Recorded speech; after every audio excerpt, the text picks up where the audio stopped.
हमारा जो topic start हुआ है कल से, उस टॉपिक का नाम है कंस्ट्रक्टर। कंस्ट्रक्टर मैंने बताया था, और मैंने बताया था आपको कंस्ट्रक्टर को लेके काफी सारी चीजें हमने बात की थी। कंस्ट्रक्टर क्या है? A constructor is a special type of method. A constructor is a special type of member function. Name of the class and member function should be same is called as constructor. Short में लिखते हैं, कल हमने काफी long में लिखा था। Name of the class, member function should be same. Class का नाम और मेंबर फंक्शन का नाम सेम होता है तो वो कहलाता है कंस्ट्रक्टर, वो कहलाता है कंस्ट्रक्टर। सेकंड पॉइंट हमने डिस्कस किया था, there are no return type. There are no return type of constructor. No return type of constructor. Constructor का कभी कोई return type नहीं होता. Not even void. उसके सामने void भी नहीं लिखा जाता। तो याद रखिए, कभी भी constructor का कभी कोई return type नहीं होता। Even उसके सामने हम void भी नहीं लिखते हैं। उसके सामने हम void नहीं लिखते हैं। सिर्फ constructor का नाम और class का नाम जो होता है सेम है, वो कहलाता है constructor. constructor के आगे हम return type नहीं लिखते, void भी नहीं लिखा जाता, क्योंकि हमने पढ़ा है सी में कि ऐसा फंक्शन जो कुछ रिटर्न नहीं करता उसके सामने void लिखते हैं, कंस्ट्रक्टर के सामने void भी नहीं लिखा जाता है। ओके, तीसरा पॉइंट हमने बात की थी, constructor can be called once for each object. Constructor can be called once for each object at the time of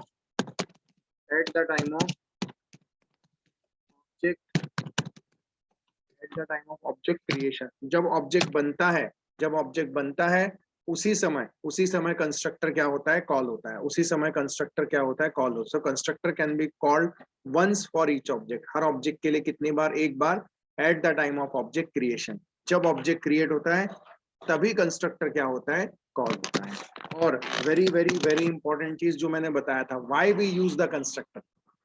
कल हमने इस पर डिस्कशन किया था कि why we use the constructor. तो इंपॉर्टेंट कंस्ट्रक्टर का ये है कि constructor can be used for initialization purpose. Constructor क्यों आता है? इनिशियलाइजेशन पर्पस के लिए आता है। कंस्ट्रक्टर काय के लिए आता है? तो इनिशियलाइजेशन पर्पस के लिए यूज किया जाता है। मैंने आपको बताया ना सर, जब ऑब्जेक्ट बन रहा है, जैसे ही ऑब्जेक्ट क्रिएट होता है, अगर उस ऑब्जेक्ट में आपने क्रिएट किया, उसके अंदर जितने मेंबर वेरिएबल अगर आपने कुछ भी वैल्यू नहीं रखी तो उसमें आ जाती है गार्बेज वैल्यू। उसमें कौन सी वैल्यू आ जाती है? Garbage value. उसमें कौन सी वैल्यू आ जाती है? गार्बेज वैल्यू आ जाती है। तो कहने का मतलब यह है कि हम नहीं चाहते कि उस ऑब्जेक्ट में गार्बेज वैल्यू आए, हम चाहते उस ऑब्जेक्ट में कुछ तो भी डिफॉल्ट वैल्यू आए जो हम चाहते हैं। ऐसे केस में हम किसका यूज करते हैं? ऐसे केस में हम यूज करते हैं कंस्ट्रक्टर का।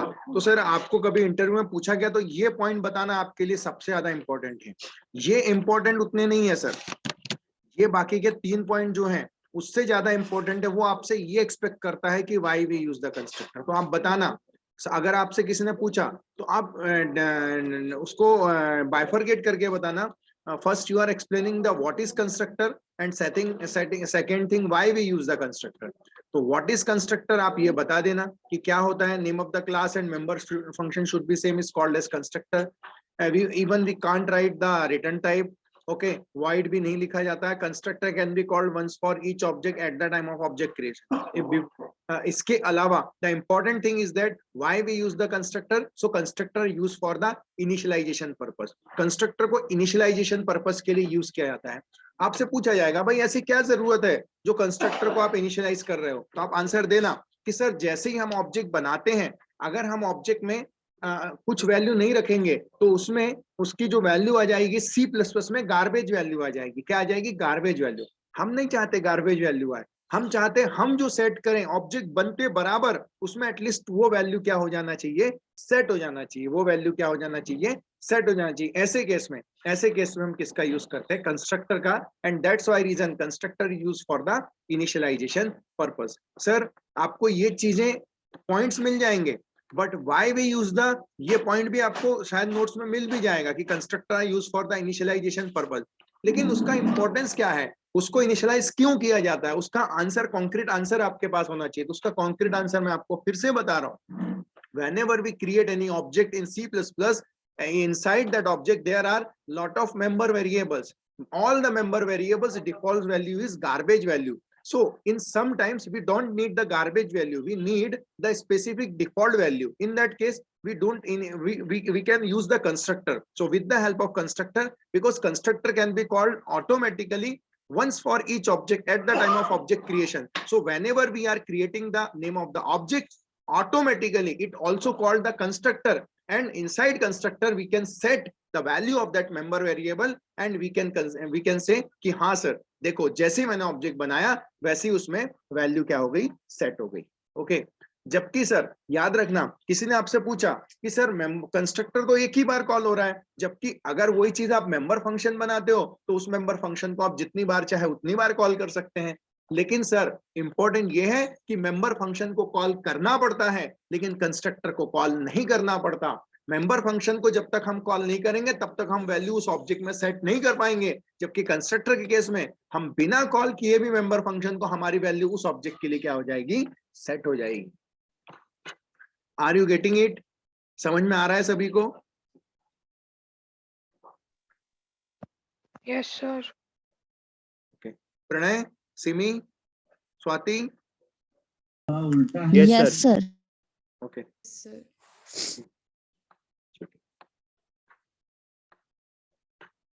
हम जाते हैं, प्रोग्राम स्टार्ट करते हैं.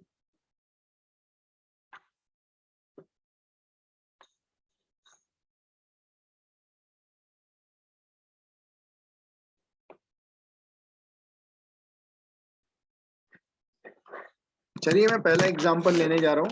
हमेशा की तरह हमारी दो header file hash include.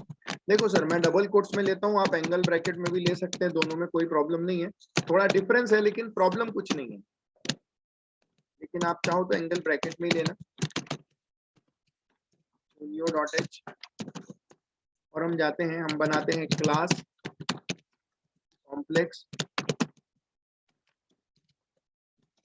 Private note में रियल कॉमा इमेजिनरी पब्लिक में देखिए it is called as complex. देखो सर ये कहलाता है constructor. It is called as constructor. Why? Class का नाम क्या है, कॉम्प्लेक्स. मेंबर फंक्शन का नाम भी क्या है, कॉम्प्लेक्स. इसलिए ये कहलाएगा कंस्ट्रक्टर. और ऐसा कंस्ट्रक्टर जिसमें कोई आर्गुमेंट्स नहीं है, इसमें जीरो, देखो इसके अंदर कोई आर्गुमेंट है नहीं है, ऐसा कंस्ट्रक्टर जिसमें कोई आर्गुमेंट नहीं है, ऐसा कंस्ट्रक्टर कहलाता है डिफॉल्ट कंस्ट्रक्टर. ऐसा कंस्ट्रक्टर कहलाता है डिफॉल्ट कंस्ट्रक्टर. हम जाते हैं, हम यहाँ पे रख देते हैं रियल इज इक्वल टू 10 और इमेजिनरी इज इक्वल टू 20. बताओ ये रियल ये इमेजिनरी किसके हैं? अगर ये कंस्ट्रक्टर कॉल होगा तो बताओ ये जो रियल इमेजिनरी ये किसके हैं, ये रियल ये इमेजिनरी किसके होंगे?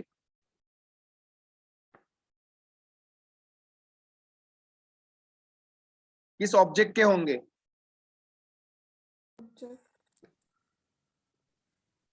अगर कंस्ट्रक्टर कॉल होगा ये कॉम्प्लेक्स नाम का, तो ये रियल ये इमेजिनरी किस ऑब्जेक्ट के होंगे? कॉम्प्लेक्स के. सर जो ऑब्जेक्ट उसे कॉल करेंगे उसके. एग्जैक्टली, बिल्कुल सही. जो ऑब्जेक्ट अभी तो सर कॉल ही नहीं किया है ना, अभी कोई कॉलिंग आपने बनाई ही नहीं, आपने कॉल ही नहीं किया है, तो सर ये किसका होगा? जब जो ऑब्जेक्ट कॉल करेगा, जो ऑब्जेक्ट कॉल करेगा उसके होंगे. फिलहाल किसी ऑब्जेक्ट ने कॉल नहीं किया है तो आपका आंसर रहेगा सर जो ऑब्जेक्ट कॉल करेगा उसके होंगे. आप देखो रिटर्न टाइप नहीं दिया मैंने. ओके. क्लास का नाम, मेंबर फंक्शन का नाम सेम, कंस्ट्रक्टर कहलाया, और ऐसा कंस्ट्रक्टर जिसमें कोई आर्गुमेंट नहीं है वो कहलाता है डिफॉल्ट कंस्ट्रक्टर. अब मैं जाता हूँ और वॉइड ऑफ शो लिख देता हूँ. अब देखिए sir it is show, it is a member function sir. क्यों? क्योंकि क्लास का नाम मेंबर फंक्शन का नाम सेम नहीं है. दूसरी चीज देखो मेंबर फंक्शन इसलिए रिटर्न टाइप हमें देना पड़ रहा है. हम जाते हैं यहाँ पे सी आउट लिख लेते हैं, यहाँ पे रियल लिख लेते हैं, यहाँ इमेजिनरी लिख लेते हैं, उसके बाद क्लोज कर देते हैं. उसके बाद वॉइड ऑफ मेन हम जाते हैं, हम बोलते हैं क्लास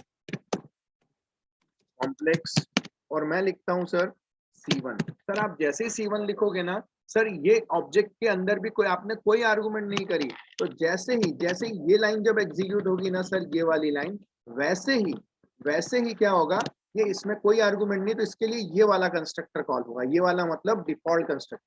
इज्जत से नाम लूंगा, इज्जत से नाम लेना आप भी. जब मैं पूछूंगा आपसे ये क्या है तो ये मत बोलना सर कंस्ट्रक्टर, आप बोलना sir default constructor. Default constructor, कोई आर्गुमेंट नहीं है तो डिफॉल्ट कंस्ट्रक्टर. तो सर जब ये लाइन एग्जीक्यूट हो रही होगी ना इसी वक्त, इसमें कोई आर्गुमेंट नहीं है ये ऑब्जेक्ट में, तो इसके लिए ये कंस्ट्रक्टर क्या हो जाएगा, कॉल हो जाएगा। और सर आपने अगर एक ऑब्जेक्ट बनाया तो एक कॉल होगा, दूसरा ऑब्जेक्ट बनाया तो दूसरे के लिए भी कॉल होगा, तीसरा ऑब्जेक्ट बनाया तो तीसरे के लिए भी कॉल होगा, और तीनों में जो रियल व इमेजिनरी 10 10 10 ही आएगा। लेकिन फिलहाल मैं एक ही ऑब्जेक्ट बना रहा हूँ, या मैं दो ऑब्जेक्ट भी बना लेता हूँ, C1 और C2 भी कर लेता हूँ। मैं जाता हूँ सर, मैंने आप देखना कि मैं कहीं भी ऑब्जेक्ट को कंस्ट्रक्टर को कॉल करने का लॉजिक मैं कहीं भी नहीं लिख रहा हूँ। मैंने इसे C1 C2 लिखा, मैं डायरेक्टली लिखता हूँ C1 डॉट शो। देखो मैंने डायरेक्टली मेंबर फंक्शन को कॉल किया है, C2 डॉट शो। मैंने इस तरह से मेंबर फंक्शन को क्या कर लिया, कॉल कर लिया। फाइनली गेट ch और एंड ऑफ द प्रोग्राम। हम जाते हैं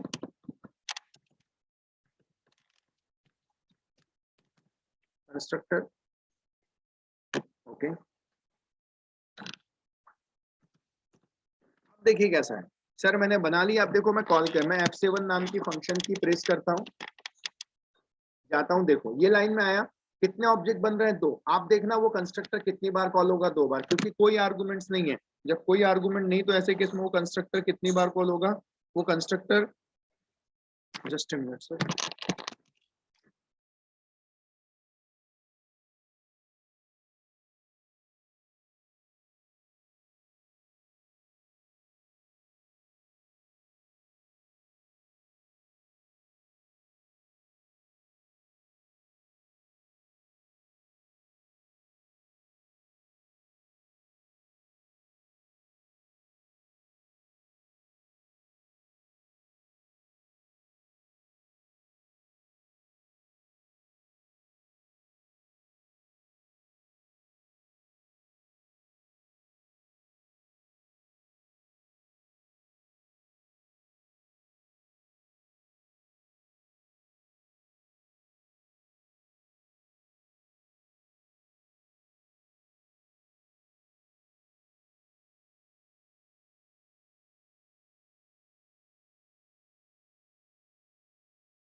सर आपका माइक म्यूट है।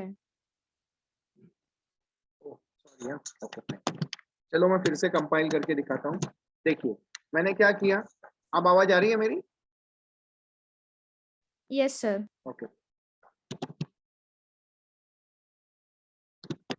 अब देखिए, तो मैंने क्या किया, मैंने एक क्लास बनाई, उस क्लास का नाम मैंने क्या दिया, कॉम्प्लेक्स। उसके अंदर मैंने क्या डिफाइन किया, प्राइवेट डेटा मेंबर, और मैंने डिफाइन किया रियल और इमेजिनरी, दो मेंबर वेरिएबल। अब अब मैंने ये बनाया कॉम्प्लेक्स। तो सर ये क्या है, किसी ने आपसे पूछा तो इज्जत से नाम लेना, पहले तो बोलना सर ये कंस्ट्रक्टर है और ये डिफॉल्ट कंस्ट्रक्टर है। क्यों है, क्योंकि देखो क्लास का नाम क्या है, कॉम्प्लेक्स, और मेंबर फंक्शन का नाम भी क्या दिया आपने, कॉम्प्लेक्स, इसलिए ये क्या कहलाएगा, कंस्ट्रक्टर। और चूंकि कोई आर्गुमेंट नहीं है इसलिए कहलाएगा डिफॉल्ट कंस्ट्रक्टर। अब रियल और इमेजिनरी, ये किसी ने आपसे पूछा ये रियल ये इमेजिनरी किसके हैं, तो आपका आंसर रहेगा सर जो ऑब्जेक्ट कॉल करेगा उसके होंगे। उसके बाद सर मैंने शो नाम का एक मेंबर फंक्शन बना दिया जिसमें रियल इमेजिनरी प्रिंट कर दिया। सर देखिए क्या होगा, जब मैं C1 और C2 लिखता हूँ तो कंस्ट्रक्टर की डेफिनेशन तो सबसे पहले जब हमने शुरू की थी तो हमने तो यही बोला था कि कंस्ट्रक्टर क्या है, name of the class and member function should be same is called as constructor. There are no return type of the constructor. Constructor का कभी कोई रिटर्न टाइप नहीं होता, नॉट इवन हम वॉइड भी नहीं लिखते। और हर ऑब्जेक्ट के लिए कितनी बार कॉल होता है, एक बार कॉल होता है, ना एक से ज्यादा ना एक से कम। और very very very important point, last one, constructor are use for the initialization purpose. जैसे ऑब्जेक्ट बन रहा है, बनते बराबर अगर आपको कुछ वैल्यू सेट करना है तो ऐसे केस में हम किसका यूज करते हैं, कंस्ट्रक्टर का हम क्या करते हैं, सेट करते हैं। अब हम जाते हैं सर, हम जाते हैं कॉम्प्लेक्स C1 C2 लिखते हैं। तो जब हम C1 C2 लिखेंगे तो क्या होगा, जैसे ही ये लाइन एग्जीक्यूट होगी, देखो मैं जाता हूं और मैं एग्जीक्यूट करता हूं, मेन से स्टार्ट होगा, देखो ये ब्लू लाइन आई C1 C2। तो पहले C1 के लिए देखो डिफॉल्ट कंस्ट्रक्टर कॉल होगा, C1 के रियल में 10 जाएगा, C1 के इमेजिनरी में 20 जाएगा, फिर से कॉल होगा, लेकिन अब C1 के लिए नहीं, अब C2 के लिए कॉल होगा, रियल और इमेजिनरी। फिर वापस आएगा, C1 डॉट शो बोलेंगे रियल और इमेजिनरी, C2 डॉट शो बोलेंगे रियल और imaginary, get ch end of the program. इस तरह से आ जाएगा 10 20 10 20 आ जाएगा और आउटपुट में वैल्यू आ जाएगा। कहने का मतलब ये है कि इस तरह से चीजें आ जाएंगी। तो सर ये कहलाता है कंस्ट्रक्टर। और कौन सा कंस्ट्रक्टर? डिफॉल्ट। अब मैं जानबूझ के फिर से ये प्रोग्राम को कॉपी करता हूं सर।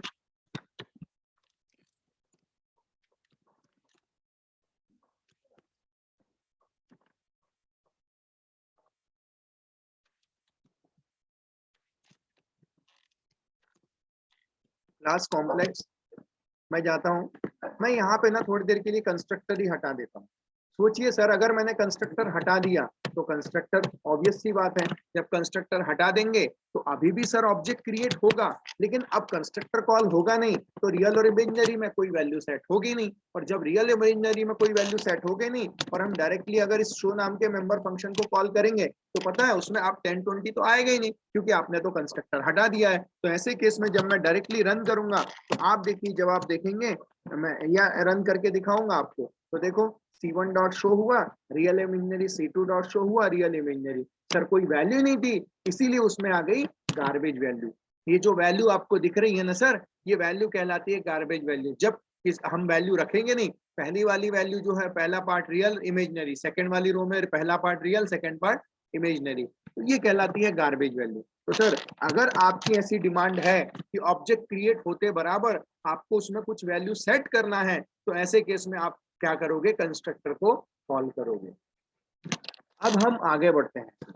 मैं जाता हूं यहाँ पे मैं जाता हूं और यहाँ जाने के बाद मैं लिख देता हूँ कॉम्प्लेक्स, फिर से कंस्ट्रक्टर बनाता हूँ और यहाँ लिख देता हूँ फ्लोट में आर कॉमा इमेजिनरी में आई, इमेजिनरी में आई लिख देता हूँ। उसके बाद मैं जाता हूँ और बोल देता हूँ real is equal to R और imaginary is equal to I, इस तरह से मैं लिख देता हूँ। मैं जाता हूँ, अब देखो सर, ये कंस्ट्रक्टर बना लिया, ये कंस्ट्रक्टर बना लिया, लेकिन कौन सा कंस्ट्रक्टर बनाया? सॉरी हाँ, फ्लोट। फ्लोट। मैंने कौन सा कंस्ट्रक्टर बनाया? ये कंस्ट्रक्टर मैंने बनाया parameterize constructor. Parameterize constructor sir, ये पैरामीटराइज कंस्ट्रक्टर है सर, जिसको हम बोलते हैं पैरामीटराइज कंस्ट्रक्टर को कंस्ट्रक्टर विथ आर्गुमेंट्स बोलते हैं। दूसरा नाम इसको दिया जाता है कंस्ट्रक्टर विथ आर्गुमेंट्स भी बोला जाता है, पैरामीटराइज कंस्ट्रक्टर। अब देखो सर, यहाँ आप कंस्ट्रक्टर बना रहे हो पैरामीटराइज, यहाँ आप कंस्ट्रक्टर बना रहे हो पैरामीटराइज, लेकिन जब आप ऑब्जेक्ट बना रहे हो तो आप आर्गुमेंट तो दे ही नहीं रहे हो, आप आर्गुमेंट तो दे ही नहीं रहे हो। तो मैं कंपाइल करता हूँ, मैं जब कंपाइल करूंगा तो देखो दो एरर आएंगे। वो दो एरर जो आ रहे हैं ना सर, वो इसी ऑब्जेक्ट को लेके आ रहे हैं। क्यों? क्योंकि आपने जो कंस्ट्रक्टर बनाया है वो बनाया है पैरामीटराइज और आपने उसमें कोई आर्गुमेंट पास ही नहीं किया है। देखिए मैं फिर से कंपाइल करता हूँ और एरर आ जाएंगे दो। तो एरर उसी को लेके आ रहे हैं कि अब भाई मैच नहीं हो रहा है। हमें क्या करना पड़ेगा? यहाँ C1 में मैं पास कर देता हूँ 10,20। देखो C1 के केस में मैंने पास कर दी 10,20 और C2 के केस में वैल्यू पास कर देता हूँ 100,200। अब देखो सर, अब मैं सेव करता हूँ और सेव करने के बाद कंपाइल करता हूँ, नो वार्निंग नो एरर। अब देखो मैं फिर जाऊंगा और मैं फिर रन करूंगा। अब देखो C1 के लिए C2 के लिए पहले जाएगा C1 के लिए, कितना पास कर रहा है यहाँ 10 और यहाँ 20। तो जैसे ही ये कंस्ट्रक्टर कॉल होगा C1 के लिए, ये R में आ जाएगा पहली बार 10, I में आ जाएगा 20। देखो जैसे ही जाएगा ऊपर गया, अभी कितना आया 10 20। ये रियल ये इमेजिनरी किसका है? तो C1 का है, क्योंकि कंस्ट्रक्टर किसके लिए कॉल हुआ है? C1 के लिए। ये R और ये I ये लोकल वेरिएबल है, ये लोकल वेरिएबल, लेकिन रियल और इमेजिनरी ये इंस्टेंस वेरिएबल। अभी C1 के लिए कॉल हुआ, देखो फिर ऊपर जाएगा, फिर अब किसके लिए कॉल होगा? C2 के लिए कॉल होगा। अब लेकिन C2 में R में कितना भेजेगा? 100, I में कितना भेजेगा? 200। 100 200 असाइन हो जाएगा। फिर नीचे आएगा C1 डॉट शो, अब रियल इमेजिनरी C1 के रियल में कितना है 10, इमेजिनरी में कितना है 20। C2 डॉट शो कितना है 100 और कितना है 200।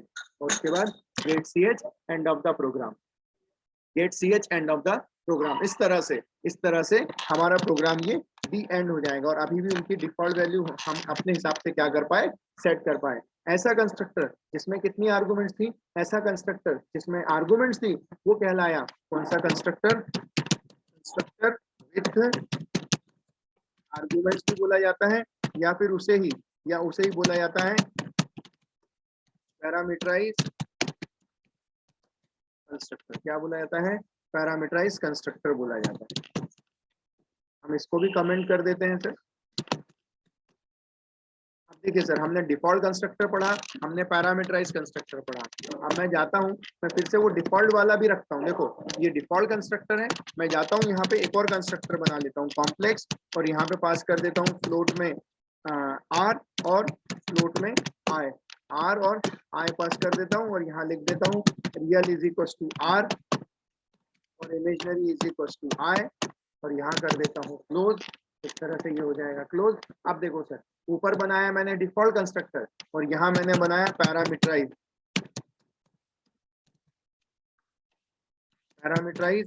कंस्ट्रक्टर।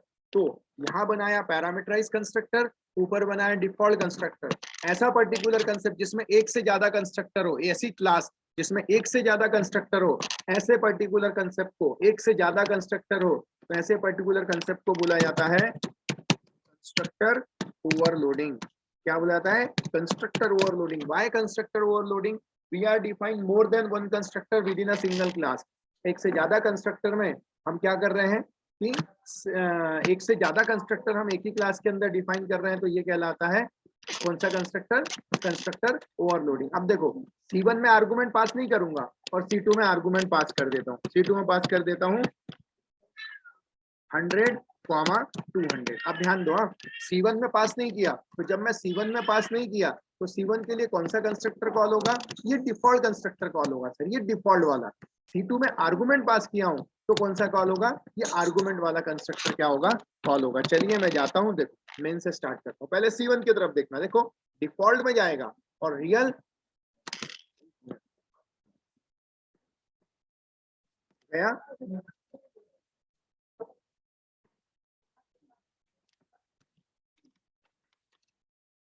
C1 अब C2 के लिए कॉल होगा। ओके, अब देखो C1 के लिए कॉल हो गया। देखो मैं फिर से कॉल कर रहा हूँ, मैं फिर से कॉल कर रहा हूँ, मैं जाता हूँ। देखो C1 के लिए डिफॉल्ट कंस्ट्रक्टर कॉल होगा, C2 के लिए कॉल होगा पैरामीटराइज रियल और इमेजिनरी। फिर C1 dot show real imaginary 10, 20 आएगा, C2 dot show real imaginary 100 और 200 आ जाएगा। देखो मैं आउटपुट दिखाता हूँ आपको, देखो 10, 20 और कितना आ जाएगा? 100 और 200 सर। तो आपने देखा, आपने C1 में कौन सा कॉल किया? डिफॉल्ट कॉल किया, और C2 में कौन सा कॉल किया? पैरामीटराइज कॉल किया। C2 में कौन सा कॉल किया? पैरामीटराइज कंस्ट्रक्टर क्या किया?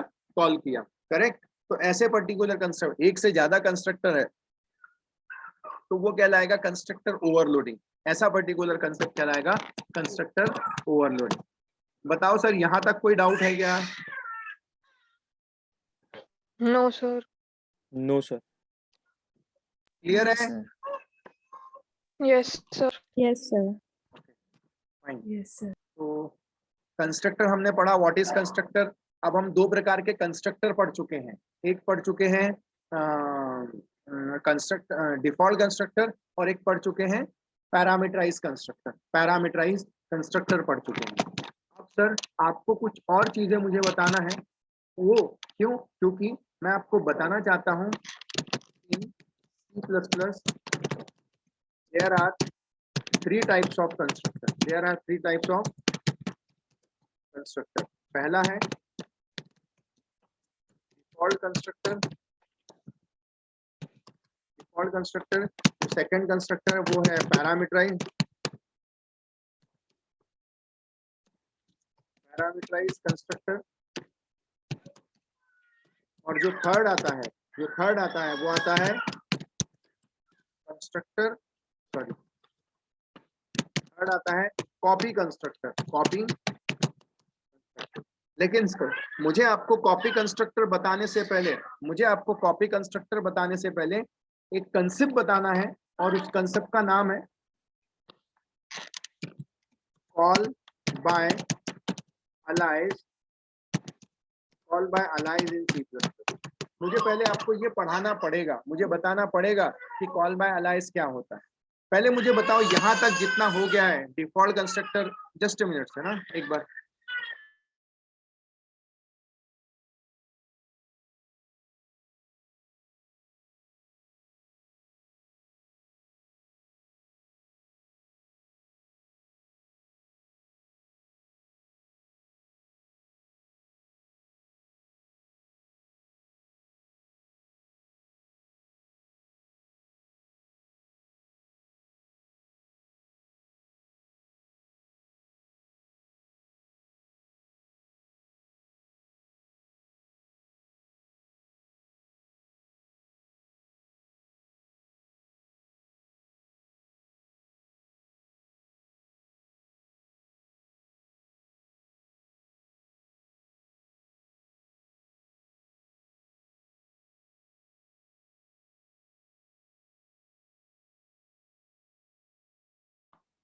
तो हमें कंस्ट्रक्टर 3 है, डिफॉल्ट कंस्ट्रक्टर जो हमने पढ़ा, पैरामीटराइज कंस्ट्रक्टर हमने पढ़ा, और थर्ड आता है कॉपी कंस्ट्रक्टर।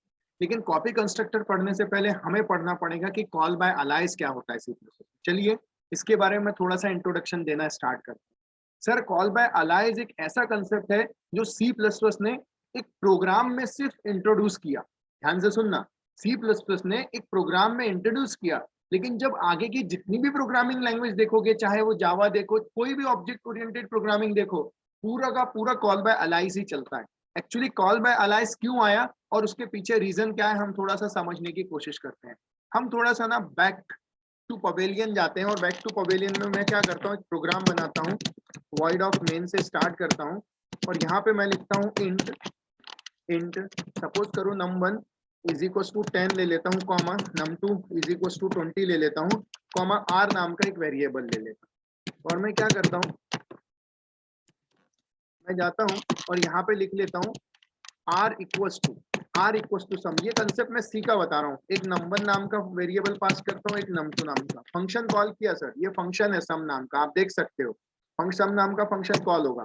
जैसे ही कॉल होगा कंट्रोल जंप होके नीचे आएगा, सम नाम के फंक्शन के पास में वैल्यू आएगी, इंट एक्स में आ जाएगा num1 की वैल्यू, इंट num2 की वैल्यू वाई में आ जाएगी। उसके बाद क्या होगा, एक वेरिएबल ले लेंगे इंट एस नाम का, और एस नाम का वेरिएबल लेने के बाद एस इज इक्वल टू हम क्या बोल देंगे, एक्स प्लस वाई बोल देंगे, और एक्स प्लस वाई एडिशन हुआ। उसके बाद हमने बोल दिया कि रिटर्न एस ले लेंगे। जब हमने रिटर्न एस लिया तो ये वैल्यू जब गई तो ये आर में जाके असाइन कर दिया, क्योंकि फंक्शन कॉलिंग हुआ था ना, नीचे आया कॉल्ड के पास, एडिशन किया, रिटर्न एस, तो वो वैल्यू आर में आ गई। अब आर की वैल्यू को हम प्रिंट कर देंगे। हम जाएंगे यहाँ पे printf percentage of D comma percentage of D comma R end of the programme.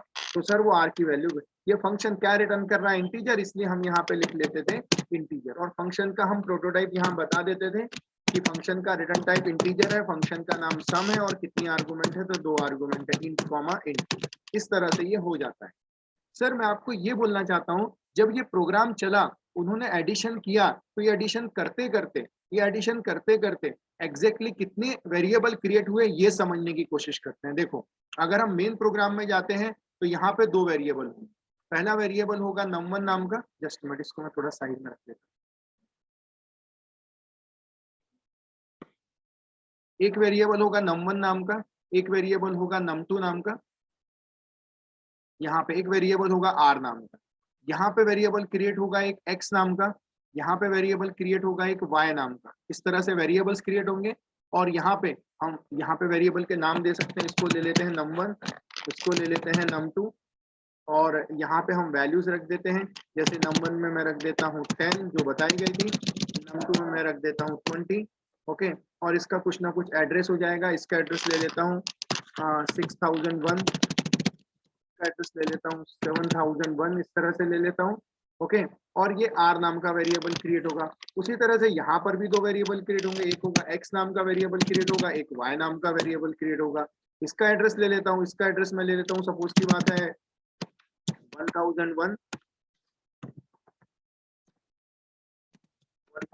ले लेता हूँ। उसी तरह से इसका एड्रेस ले लेता हूँ 2001, इस तरह से ले लेता हूँ। अब क्या होगा सर, आपने क्या किया पता है, आपने ये किया कि num1 की वैल्यू जो थी वो आपने यहाँ भेजी x में, आपने num2 की जो वैल्यू थी 20 वो भेजी y में, यहाँ भेजी आप। मतलब आप क्या कर रहे हो, ये num1 की वैल्यू भेज रहे हो x में, और num2 की वैल्यू किस में भेज रहे हो, y में। तो यहाँ पर जो वैल्यू आएगी, इसके पास वैल्यू कितनी आ जाएगी 10, उसी तरह से इसके पास वैल्यू कितनी आ जाएगी 20 आ जाएगी सर, 20, इस तरह से 20 आ जाएगी। ये वैल्यू इसके पास आ गई, ये वैल्यू इसके पास आ गई सर, इस तरह से वैल्यू आ गई। और उसके बाद फाइनली इन दोनों का एडिशन हुआ। हाँ, एस नाम का एक और वेरिएबल क्रिएट हुआ, यहाँ पे एस नाम का एक वेरिएबल और क्रिएट होगा। एस नाम का वेरिएबल क्रिएट होगा, इसमें आंसर आएगा। इसमें आंसर कितना आ जाएगा 10 + 20, और आंसर आ जाएगा 30। ये जो 30 आंसर आया सर, ये जो आंसर आया 30, ये जो 30 आंसर आया, ये जाके फिर आपने रिटर्न एस बोला, तो जैसे ही आप एस बोलोगे ये जाके आर में जाके असाइन हो जाएगा, और फाइनली यहाँ जाके वेरिएबल क्रिएट वैल्यू आ जाएगी 30। मुझे आप बताइए, अगर सिर्फ यहाँ पे आर को छोड़ दें, मेन प्रोग्राम में आर को छोड़ दें वेरिएबल, और यहाँ पे एस नाम के वेरिएबल को छोड़ दें, तो मुझे बताओ मुझे एडिशन करने के लिए टोटल वेरिएबल कितने लगे? फंक्शन में और मेन प्रोग्राम में टोटल वेरिएबल कितने यूज हुए? सर 4।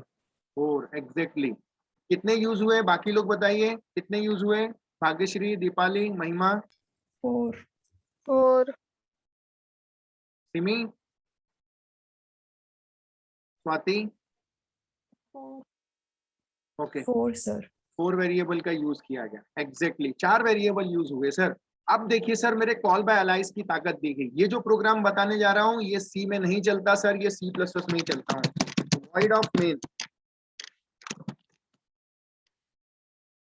वॉइड ऑफ मेन में जाता हूँ और यहाँ जाने के बाद मैं लिखता हूँ int num1 comma num2 comma r ले लेता हूँ और बोल देता हूँ, यहाँ पे बोल लेता हूँ r इक्वल्स टू सम नाम का फंक्शन है, num1 ले लेता हूँ, num2 ले लेता हूँ, और कंट्रोल जंप होके क्या होगा, नीचे आएगा, सम नाम के फंक्शन के पास आएगा। कितनी आर्गुमेंट लेगा? 2 आर्गुमेंट्स लेगा, int of x comma int of y। हम यहाँ पे आएगा और यहाँ पे आने के बाद फिर क्या होगा, एग्जैक्टली इंट ऑफ s बोलता हूँ, और s बोलने के बाद यहाँ पे s is equals to x plus y लेंगे, एडिशन होगा और रिटर्न s बोल देंगे। सर मैं यहाँ पे जो मैंने x लिखा हूँ ना, यहाँ पे जाता हूँ, मैं यहाँ पे लिखता हूँ m% ऑफ x और यहाँ पे लिख लेता हूँ m% ऑफ। ये प्रोग्राम C में नहीं C++ में रन होगा। सर ये लिखने का क्या मतलब होगा, जैसे num1 num2 अलग क्रिएट होते थे, x और y एग्जैक्टली अलग क्रिएट होते गए, अब ऐसा नहीं होगा सर। अब जो मेमोरी में num1 क्रिएट हुआ, जो मेमोरी में num1 क्रिएट हुआ, जो मेमोरी में num2 क्रिएट हुआ, सेम उसी मेमोरी में x नाम का वेरिएबल भी क्रिएट होगा और y नाम का। मतलब देखो मेन प्रोग्राम में जाना जाएगा ये num1 के नाम से और यहाँ जाना जाएगा num2 के नाम से, लेकिन जब सम नाम का फंक्शन कॉल होगा तो वो जाना जाएगा x के नाम से और y के नाम से। तो इससे क्या हुआ, मेमोरी बच गई और एक ही मेमोरी के कितने नाम हो गए, 2 नाम हो गए, एक हो गया num1, एक हो गया x। सर मैं इसको कल डिटेल में एक्सप्लेन करूंगा पूरा कॉल बाय अलाइज का, लेकिन मैं आपको सिर्फ इतना ही बोलना चाहता हूं कि इसमें मेमोरी बचती है, इसलिए बोला अलाइज बोलते हैं ना। जैसे घर में आपका कुछ और नाम, बाहर कुछ और नाम, आता तो वही पर्सन है लेकिन उसके अलग अलग नाम से रेफरेंस आते हैं, इसलिए कहलाता है कॉल बाय अलाइज। मैं कॉल बाय अलाइज कल पूरा डेप्थ में मेमोरी क्रिएट करके बताऊंगा। मुझे बताइए यहाँ तक क्लियर हुआ? Yes sir.